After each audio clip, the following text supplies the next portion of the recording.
Macallan puede alardear de tener en su portafolio el whisky más caro del mundo. Hoy, en B&B Place, te contamos cómo lo hizo. El mundo del whisky tiene una sección dedicada al lujo. Existen tragos que alcanzan cifras reservadas a los bolsillos y los paladares más privilegiados, y cuando pensamos en exclusividad, siempre nos vendrá a la mente Macallan. Se le puede atribuir su estatus al detallado proceso de producción que lleva por delante, pero hay más variables para tener en cuenta en esta historia.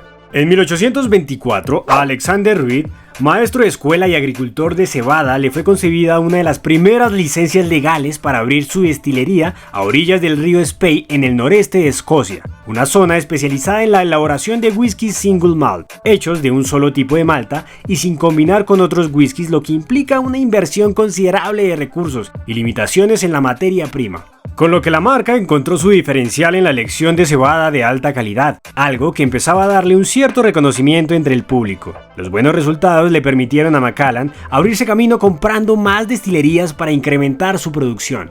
A finales del siglo XIX llegaría la idea por la que se volvieron famosos: envejecer sus whiskies en barricas de roble que previamente habían almacenado vino jerez. Se cree que los destiladores escondían el whisky en estas barricas para evitar un nuevo impuesto para financiar el ejército escocés, pero estos nunca lo reconocerán.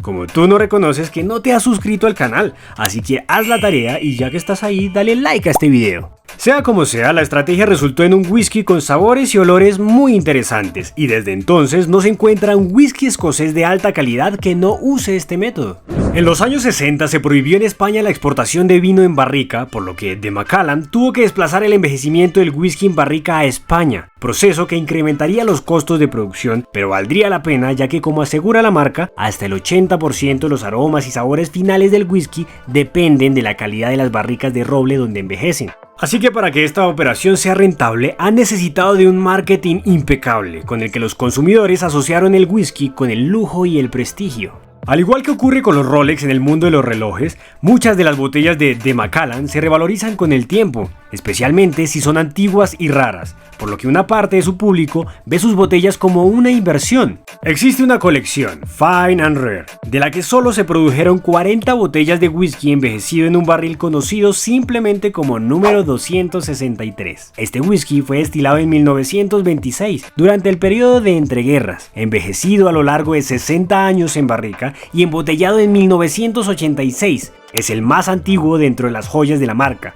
convirtiéndose en objeto de subasta y de culto. Una de estas botellas contaba con una curiosidad adicional: fue pintada por el artista irlandés Michael Dillon, y al subastarse en octubre de 2019 rompió el récord del vino o licor más caro de la historia, al ser vendida por 1,53 millones de dólares. No sabemos si volveremos a ver botellas como esta a la venta, pero una cosa queda clara: la gente todavía está dispuesta a desembolsar grandes fortunas por el whisky de Malta. Por ahora, mira el video que te dejamos acá.